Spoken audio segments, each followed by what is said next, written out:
Super Bowl 58 is here, people. We got the Kansas City Chiefs taking on the San Francisco 49ers. Kansas City, nobody expected this team to be in this game. All right, at most, you thought that they were going to go one and done in the playoffs. And then you got the San Francisco 49ers, which pretty much has been the best team in the NFC for all of this season, led by Mr. Irrelevant, who is fighting for the respect he deserves. Because he balled out during the regular season. He's an MVP finalist for a reason. However, there were questions about how truly good this dude is. Is he the taxi driver? Is he being carried by a great supporting cast? Or is he actually part of the reason why the 49ers are in this game? He's going to have every opportunity to show that and prove all his doubters and naysayers wrong, because he's going up against Patrick Mahomes.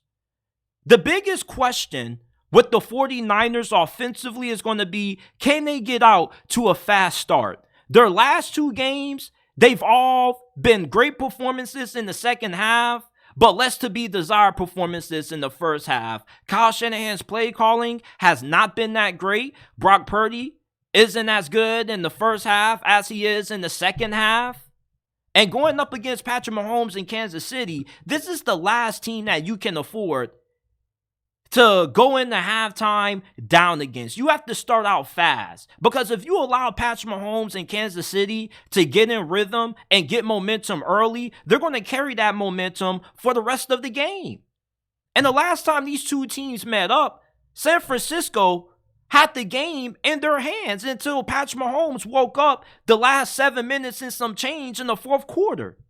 And the difference in this game is going to come down to, can Brock Purdy make big throws in the fourth quarter? We know Mahomes is going to be able to, but can he do it?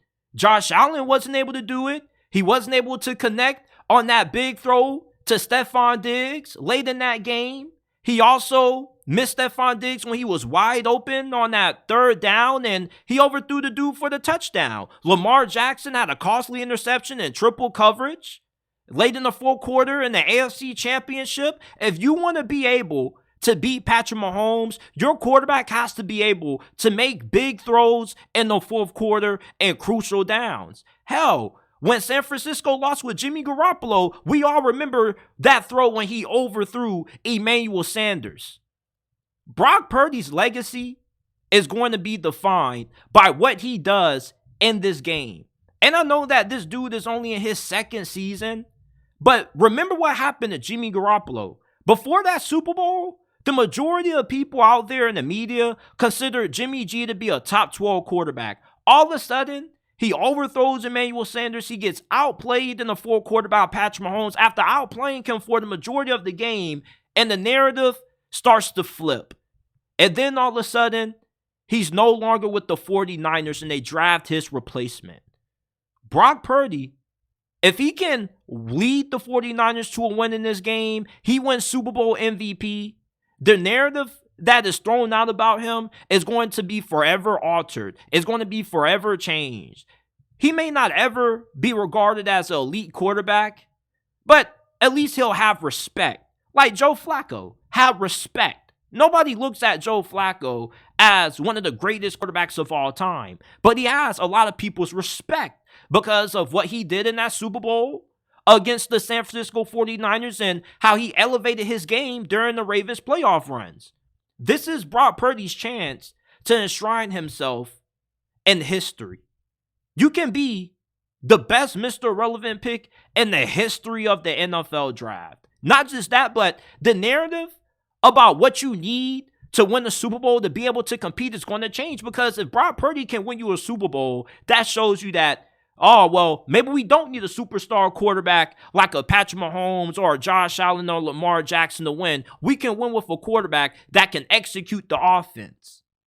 Think about how good that's going to look for guys like Tua Tagovailoa, Jared Goff. They may not have all the elite intangibles that you look for, like a guy like Mahomes or Burrow or Josh Allen have, but they're still good enough that if you give them the proper situation, they can win. Kansas City, though, they're fighting for the title of being the next dynasty in the NFL. The undisputed next dynasty, because I don't believe they're a dynasty quite yet. For me, a dynasty is you got to do it 3 times. And the New England Patriots dynasties, it's so fascinating because when they won their last 3 Super Bowls, those were nowhere as good as teams as what they had when they won their first 3. Excuse me. And even then, the best teams the Patriots have had have never won championships. They went undefeated with prime Tom Brady and Randy Moss and lost to the New York Giants and Eli Manning. Twice, when they had the better team. Kansas City, it should be no surprise that they're in the Super Bowl. Because when you have Patrick Mahomes and Andy Reid, they can still be a championship team, even when on paper, they don't look like they have a championship caliber roster. They got a great defense led by DC, Steve Spagnuolo. He's been one of the best defensive coordinators in the league over the last decade. And he's going up against Kyle Shanahan, who is notoriously known for choking in the Super Bowl. The last time the 49ers played up against Kansas City, Steve Spagnuolo's defense came up clutch in the 4th quarter. And remember, when Kyle Shanahan was the OC for the Atlanta Falcons, when they choked that 28-3 lead, he was the OC calling plays, and that choke job too. There's a lot at stake for not just the Chiefs, but for Kyle Shanahan. But when you look at this Chiefs defense against San Francisco's offense, they match up way better on paper than what a lot of people are giving them credit for. The Chiefs have 2 really outstanding corners, Trent McDuffie, L'Jarius Sneed, who's made a lot of big plays throughout this playoff run for Kansas City. We already know about the monster in the middle that they have in Chris Jones, but George Karlaftis, you have to worry about him as well. They got great linebackers. Nick Bolton damn near won Super Bowl MVP last year in this game. And the back end of their secondary is really good also, despite the injuries that they had to deal with. So San Francisco, yeah, they got Debo and Brandon Ayuk, but Kansas City has 2 really good cornerbacks that match up well with them. They also are pretty good against the run. San Francisco, their bread and butter is their ability to run the football. And if they can't have success running the ball with Christian McCaffrey, because Detroit, their run defense was really good in the first half. And even when Christian McCaffrey somewhat got going in the second half, it's not like he was running all over Detroit's defense. Detroit had a very good game plan. Kansas City, what they've demonstrated throughout this playoff run is that they're not the same team that they were the previous week. You know, like I was telling my homie when the Ravens were going into that game against Kansas City that, yeah, Kansas City gave up a lot of rushing yards to the Buffalo Bills, but they're going to have a way different game plan against Baltimore than what they were going to have against Buffalo, and that proved to be true. Because Baltimore, they were scared to run the football against Kansas City, and they played right into their hands, which is their ability to stop the pass. If this becomes a game where Brock Purdy has to play from behind and they need him to throw the football a lot more to get them back in this game, they're not going to win.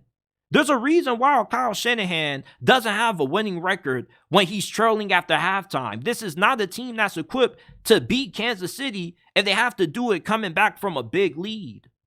They got a great defense that's well coached. Hell, I was surprised that Detroit's defense played as well as what they did against the 49ers when they actually were playing well, because that secondary was not good and it wasn't holding up. You got a team that's good on all levels. They can get after the quarterback.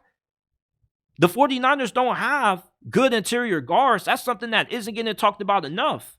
Like Kansas City's defense, which has been the main reason why they've gotten to the Super Bowl, they got a really good matchup against the 49ers offense. And I don't think that this 49ers offense is going to be as all-world as what people think against KC's defense. This defense is a great matchup for what San Francisco likes to do offensively and schematically. It's not like they haven't seen an offense like this before. Hell, Kyle Shanahan's offense is being used by half of the coordinators in the NFL right now. So, Kansas City, offensively, against the 49ers defense, this is really where the pendulum swings for this Super Bowl, right? Because Mahomes and this Chiefs offense, they just find ways to put shit together and make it work every single week. They got the 17 against the Baltimore Ravens. It was a knockout, drag-out brawl, but we saw how many points they were able to hang on the Buffalo Bills. This is an offense that right now they're functioning on pure adrenaline and desire to win another Super Bowl. Patrick Mahomes is in a different bag in this playoff run for Kansas City. This is probably the best that Patrick Mahomes has ever played at any point in his career. Like, he's playing damn near perfect. He's not making no mistakes. He's picking his spots, and he's never missing on any big throw.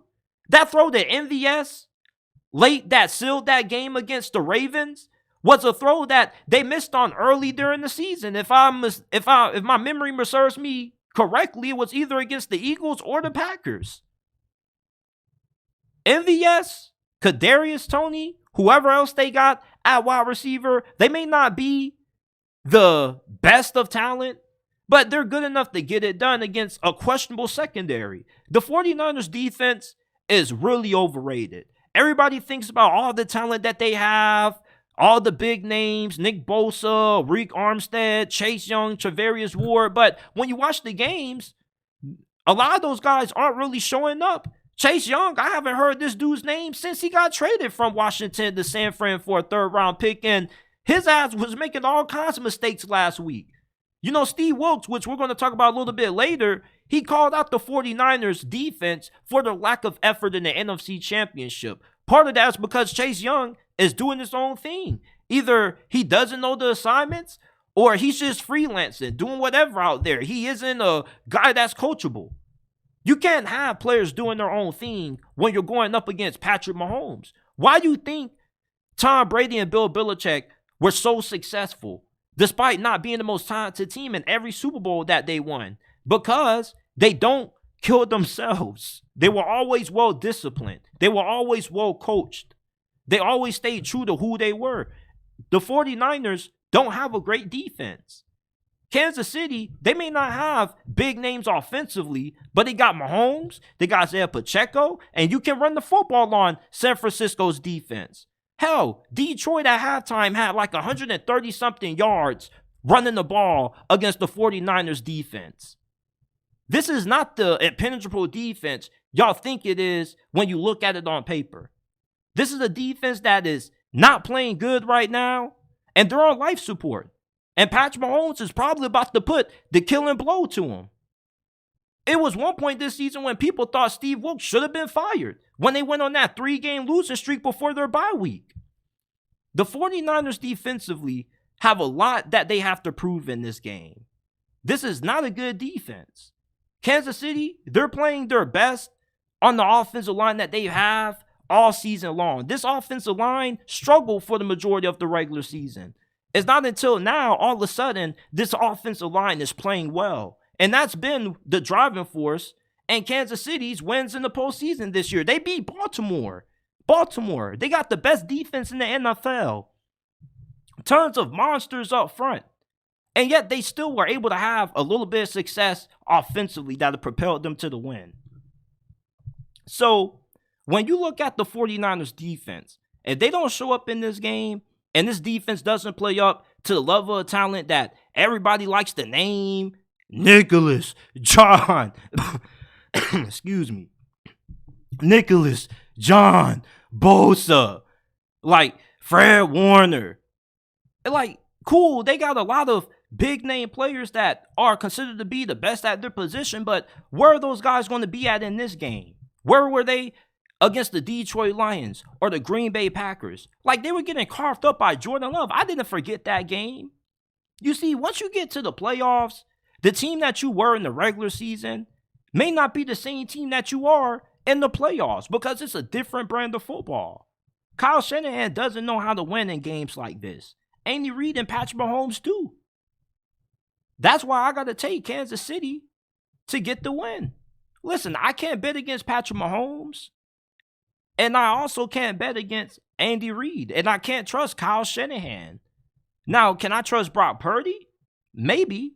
You know, I'll get into him a little bit later. But Kansas City, to me, they aren't the best team on paper. But the best team doesn't always win the Super Bowl. The team that wins the Super Bowl is the team that can step up in the big moments. The team that is going to be the most well-coached isn't going to kick themselves in the foot. I trust Kansas City way more than I trust the 49ers. There's been nothing that I've seen out of the 49ers in their last 2 playoff games that give me any reason why I should trust them. You start out slow. Your defense is getting ripped by their DC for their lack of effort. This is not anything that will give me any confidence in picking them to win. And if you're a 49ers fan, I know you're going to push back against this and you're going to make up reasons why. But listen, this is not the time of the season and the biggest game of the year, the Super Bowl, where you should be having to call out your defense for effort.